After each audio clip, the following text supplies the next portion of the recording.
I know, another video in one day, but this picture set me off. So look at it. Let's talk about it. I promise I'll get back to my regular videos soon. Earlier tonight, Donald Trump's administration used tear gas on peaceful protesters outside the White House, all so he could walk a clear path through Lafayette Park to a church that had recently been vandalized, all so he could have this photo op. He didn't go inside the church. He just stood outside the building, held up a Bible like a child lifting a participation trophy, and stared into the cameras as if he did something special. And he refused to acknowledge how he's directly responsible for so much of the chaos going on around the country. So allow me to rant for a few minutes here. He's in front of St. John's Episcopal Church. That church and the denomination as a whole oppose Trumpism. They have opposed it since before he came into office. This is a good church with good people, so that's a weird spot for a white nationalist to go. He didn't even tell them he was coming. And look at that sign behind him. It says, "All are welcome." Nothing about the Trump administration has been about welcoming others. His entire presidency has been about creating us versus them situations. The Muslim ban, his rallies, his threats against the media, his description of all criticism as fake news. No one is welcome in his world except people who bow down to him. And that Bible, that's not even his Bible. That's a Bible someone handed him. I know it's a running joke that he's never actually opened up a Bible, but it's telling that even in a photo op, he's not opening up the Bible. And can you imagine, just for a moment, if another leader in another country held up a Quran after using chemicals to clear the streets of his political opponents?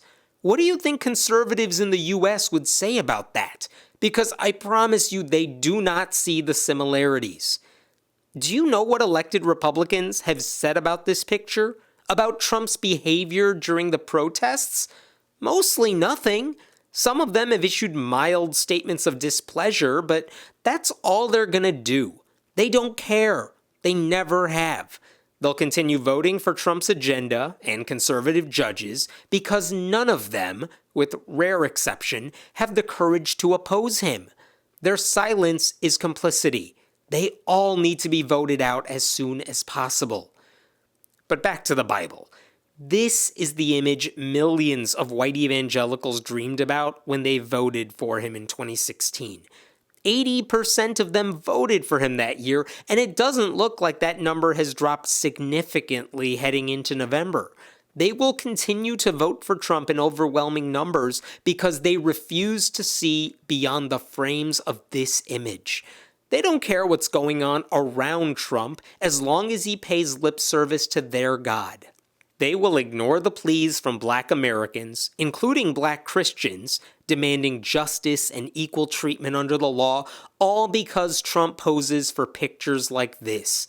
They seriously see this picture as an endorsement, and they love it. Listen, some of you are going to have the audacity to comment about how I talk too much about politics on this channel. To which I say, how the hell can you care about atheism and church-state separation and Christian nationalism and see this picture and not be furious?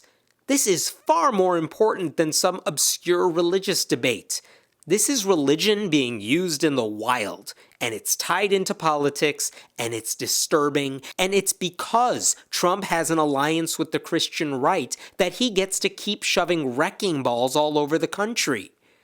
President Obama once sang Amazing Grace inside of a church after a mass shooting, and conservative Christians hated him.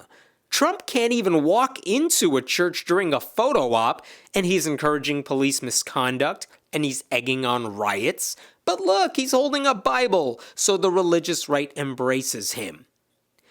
If there's any silver lining here, and I know this is a stretch, it's that maybe Trump will forever be associated with evangelical Christianity. And whenever he's defeated, he will take the religion down with him. Their beliefs don't deserve respect. Their beliefs need to be acknowledged for the harm they've caused. So you know what? Maybe this picture is a good thing, because it's a reminder that as the world burns, as people suffer, and in the midst of a pandemic, Trump and his conservative Christian allies would like to pretend there's nothing else happening. They live in a bubble. And if we're lucky, and if we make it through this, maybe they'll stay in their bubble. I swear I'll post regular videos soon, but Jesus, this is messed up.